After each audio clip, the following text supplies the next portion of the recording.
নমস্কার বন্ধুরা, চলুন দেখে নেই আজকের পশ্চিমবঙ্গের 25টি তাজা খবর। আমাদের চ্যানেলে নতুন হয়ে থাকলে চ্যানেলটি অবশ্যই সাবস্ক্রাইব করুন, আর আপনি ভিডিওটি কোথা থেকে দেখছেন অবশ্যই কমেন্টে করে জানান। 1. বজ্রাঘাতে মৃত্যু 16 জনের। বাঁকুড়া, পূর্ব বর্ধমান ও পুরুলিয়ায় বজ্রপাতে একদিনে 16 জন কৃষক প্রাণ হারিয়েছেন। ঘটনাটি ঘটেছে ধান রোপণের সময়। 2. সল্টলেকে জলাবদ্ধতায় বিজেপি প্রতিবাদ।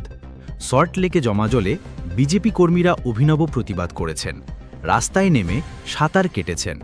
3. বিএলও প্রশিক্ষণ শুরু। পশ্চিমবঙ্গে প্রথমবারের মতো বিএলওদের জন্য নির্বাচন কমিশনের বিশেষ প্রশিক্ষণ শুরু হয়েছে। 4. এসআইআর নিয়ে রাজনৈতিক উত্তেজনা। বিহারের মতো পশ্চিমবঙ্গেও স্পেশাল ইন্টেন্সিভ রিভিশন হবে কিনা তা নিয়ে জোর জল্পনা চলছে। 5. অপরাজিতা বিল রাজ্যপাল ফিরিয়ে দিলেন। মহিলাদের সুরক্ষা সংক্রান্ত এই বিলটিকে অত্যন্ত কঠোর বলে কেন্দ্রীয় আপত্তিতে ফিরিয়ে দেওয়া হয়েছে। 6. মানব পাচার রোধে অভিযান। নিউ জলপাইগুড়ি স্টেশনে আরপিএফ অভিযান চালিয়ে 56 জন তরুণীকে উদ্ধার করেছে, গ্রেপ্তার 2 পাচারকারী। 7. এসসিতে রাজ্য সরকারের আপিল।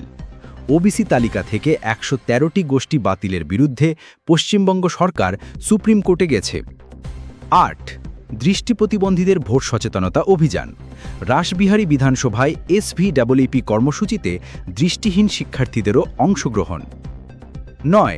ভারী বৃষ্টিতে ভোগান্তি। কলকাতা, হাওড়া, উত্তর 24 পরগনায় দৃষ্টিতে জলাবদ্ধতা, সাধারণ মানুষের জীবন বিপর্যস্ত। 10. পঞ্চায়েত প্রধান বরখাস্ত। নদিয়া জেলার এক পঞ্চায়েত প্রধানকে গ্রাম উন্নয়নের অর্থ নয়-ছয়ের অভিযোগে সাসপেন্ড করা হয়েছে। 11. জয়পুরে বাস দুর্ঘটনা, আহত 25। পশ্চিম বর্ধমানের জয়পুরে যাত্রীবাহী একটি বাস নিয়ন্ত্রণ হারিয়ে উল্টে যায়। ঘটনাস্থলে আহত হয়েছেন অন্তত 25 জন যাত্রী। 12.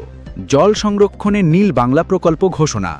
মুখ্যমন্ত্রী নতুন নীল বাংলা প্রকল্পের ঘোষণা দিয়েছেন, যেখানে গ্রামাঞ্চলে বৃষ্টির জল ধরে রাখার পরিকাঠামো তৈরি হবে। 13. উত্তরবঙ্গে স্কুলে অচলাবস্থা, শিক্ষক নিখোঁজ।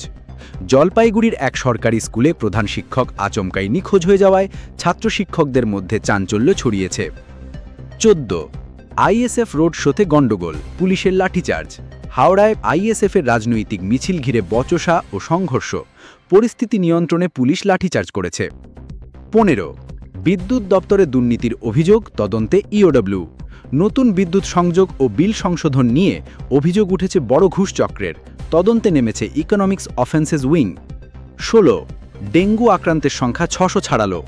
কলকাতা ও তার আশেপাশে ডেঙ্গুর প্রকোপ বাড়ছে। স্বাস্থ্য দপ্তরের তথ্য অনুযায়ী আক্রান্তের সংখ্যা 600 ছাড়িয়ে গেছে। 17. নতুন মেডিকেল কলেজ পশ্চিম মেদিনীপুরে।